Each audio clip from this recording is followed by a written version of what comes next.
Have you ever clicked on a link only to be met with the dreaded loading icon? Seconds feel like minutes, and before long, you are clicking away to a competitor's website. Every second your site takes to load is another customer loss. And with AI changing SEO and the way we browse the internet every single week, it becomes even more important to stay in control in what you can control. In fact, 53% of all mobile users abandon a website if it takes longer than 3 seconds to load. That is more than half of your potential customers lost in an instant. And website speed isn't just about convenience. A delay of just 1 second can decrease customer satisfaction by almost 16%, and it can lead to a 7% drop in conversion rates. And for an e-commerce site making almost $100,000 a day, that can be almost $2.5 million in revenue lost in 1 year. So what is actually slowing down your website? Well, there are 3 very common culprits. The first is unoptimized images. And large images can eat up a lot of bandwidth. Compressing an image can reduce up to 80% of their size without actually affecting image quality. But it doesn't just stop there. You also have to take into account mobile. So tailoring your website to serve smaller images on mobile is a great way to increase loading time. The second is bloated code. And this may or may not be something that you can control. Depending on your platform, you may or may not have access to this. Excessive or poorly written code can really take a toll on your site's performance. Clean, streamlined code can ensure your site runs smoothly. And the last one is server response time, or time to first byte.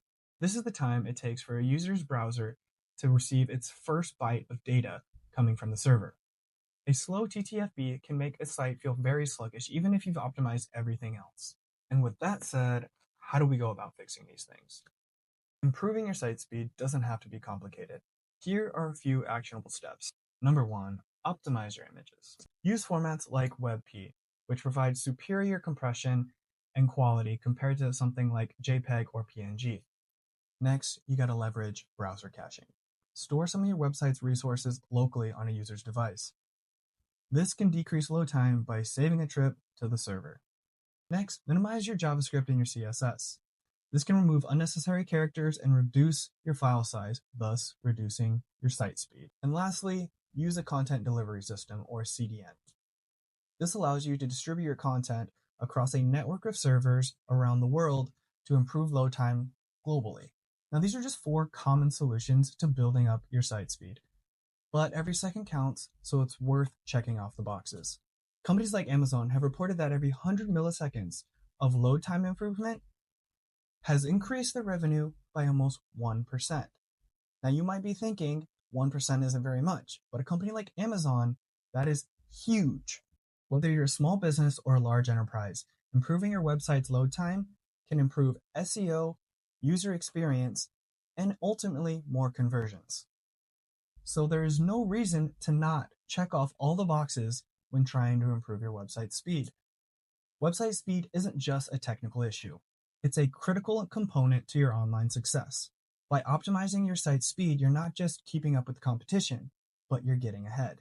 If you're looking to improve your website's performance, start by looking into areas where you can make the most significant impact. And remember, every second counts. Now, I plan on going into more detail about the 4 things that we discussed today in a later video. But in the meantime, if you have any questions, concerns, or if you just need help with your own personal website, feel free to drop me a comment or DM me.